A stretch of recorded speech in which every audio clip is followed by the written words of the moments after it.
This is your daily briefing. You're most welcome to it. And if you're one of God's chosen people, then Shana Tova. A little bit of good news before we go through a list of what I think politicians would refer to as bumps in the road as far as Spurs activities are concerned. So Emerson Royal's in the building. There's a nice snap of him on his Instagram account. And he says, "I proudly arrived at this club that welcomed me with arms wide open. I'm very grateful and I will give it back for sure with all my strength," which I think is sweet. Less sweet, but I don't know quite how sour yet, is this nonsense of the Brazil versus Argentina versus the feds versus the health officials. It turns out the sources in London, which is to say Matt Law for the Telegraph, Alistair Gold, and numerous others, have all been fed by the press office at Tottenham that the club didn't give permission to any of the players, any of the Spurs players who went.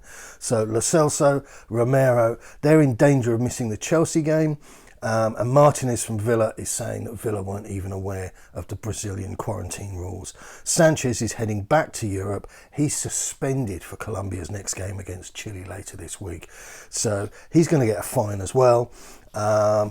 I've got a really well-written, but it is rather torturous, account of bullet points of how this all panned out, and I'm going to put that on theboyhotspur.com. So if you're that keen to know, the minutiae of the detail of all this, this is an account I found on Twitter which appears to have a pretty good hold on things. Premier League clubs plan to block red list nations from calling up their players next month, after the Brazil-Argentinian quarantine farce, as Villa chief Christian Perslow admits teams are incredibly nervous about releasing their stars again. The Premier League needs to get a grip on these things, and all of this is on a diary. These guys have spreadsheets. There's no way that this has taken anybody by surprise, and it's something that should have been programmed in, and they've already made decisions. But again, football plays catch up. This is so I don't know what you call it. So sad, it's almost funny. Do you remember we were linked with a player called Weston McKennie from Juventus? Well, his name's cropped up again, and it's now said that Juventus are furious with McKennie after violating COVID protocols whilst on US duty, and are willing to sell him to Tottenham or Villa for 25 million in January after he hosted a party during the previous lockdown. He couldn't appear for the USA. He's posted a note on his social media apologising and saying he'll be rooting for the team, but he's got form for this, and the report from the Daily Mail says that the Juve have had enough of him.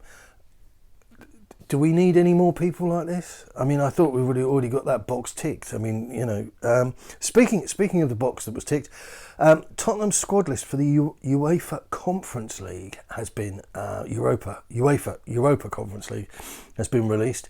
I won't bother reading it to you. I'll put it up on here so you can see it. But one name stands out, and that is of Tanguy Ndombele. It stands out but can't pronounce it. And more joy, more unmitigated joy, Sessegnon is officially made of glass. You terminate Sergio Aurier's contract, he's a half-decent footballer, but this guy just keeps on going round and round and round, in and out of the physio room. Sessegnon's returned to the club for further assessment after picking up a knock in training for England. Absolute waste of space, that boy. This is a curious one, and I won't go too deep on this because it is potentially boring, but Daniel Levy has got a seat on the European Club Association board. And it's said that Man City CEO Ferran Soriano pulled out last night when it became clear that Levy was preferred by most other members.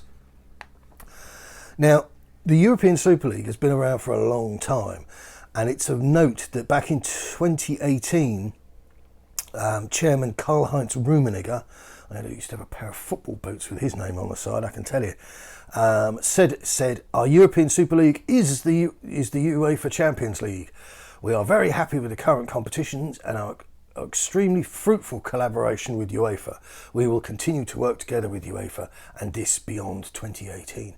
So that was their point then, very bullish, we don't need it, we're happy as we are. And then I dug around, because it wasn't actually on their website, and I discovered quotes then from this summer.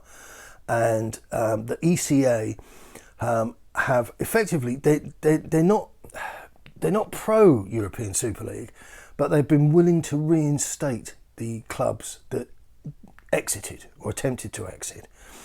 And basically, all I'm sharing this with you is it makes me wonder what Levy's up to, because he's a busy boy, and why has he got himself on the board of this?